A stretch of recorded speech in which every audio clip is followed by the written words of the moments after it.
Chapter 60. The Test. In the name of Allah, the most gracious, the most merciful. O you who believe, do not take my enemies and your enemies as friends, showing affection towards them, while they have disbelieved in what has come to you of the truth, and have driven out the messenger and yourselves from your homeland, because you believe in Allah your Lord. If you have come forth to strive in my cause, and to seek my good pleasure, then take not them as your friends. You show friendship to them in secret, while I am all aware of what you conceal and what you reveal. And whoever of you does this, then indeed he has gone far astray, and away from the straight path. Should they gain the upper hand over you, they would behave to you like enemies, and stretch forth their hands and their tongues against you with evil, and they desire that you should disbelieve. Neither your relatives nor your children will benefit you on the day of resurrection against Allah. He will judge between you, and Allah is the all-seer of what you do.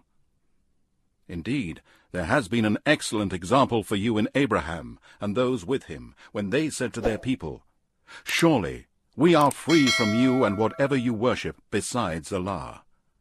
We have rejected you, and between us there is hostility and hatred forever, until you believe in Allah alone."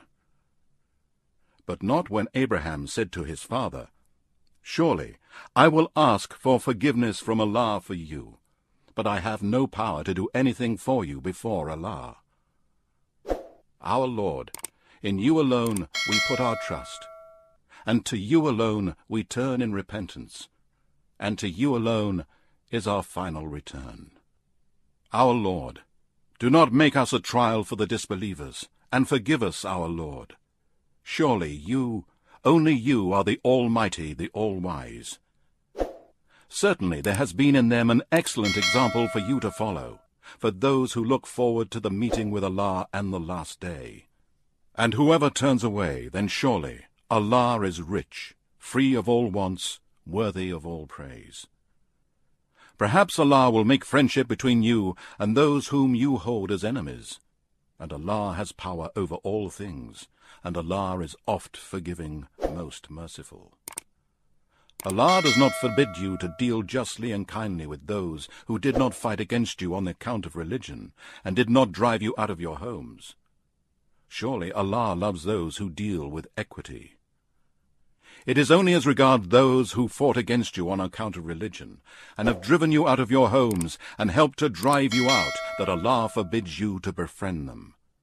And whoever befriends them, then such are the wrongdoers. O you who believe, when believing women come to you as emigrants, examine them. Allah knows best as to their faith. Then if you ascertain that they are true believers, do not send them back to the disbelievers.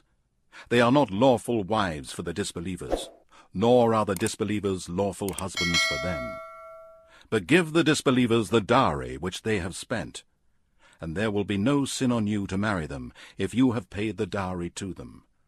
Likewise, do not hold the disbelieving women as wives, and ask for the return of that which you have spent on dowries, and let them ask back for that which they have spent. That is the judgment of Allah. He judges between you, and Allah is all-knowing, all-wise. And if any of your wives have gone from you to the disbelievers, and you have an accession by the coming over of a woman from the other side, then pay to those whose wives have gone the equivalent of what they have spent on their dowries. And fear Allah in whom you believe. O Prophet, when believing women come to you to give you the pledge that they will not associate anything in worship with Allah, that they will not steal, that they will not commit illegal sexual intercourse, that they will not kill their children, that they will not utter slander, intentionally forge any falsehood, and that they will not disobey you in any practice of Islam, then accept their pledge and ask Allah to forgive them. Surely Allah is oft forgiving, most merciful. O you who believe, take not as friends the people who incurred the wrath of Allah. Surely they have been in despair to receive any good in the hereafter, just as the disbelievers have been in despair about those buried in graves.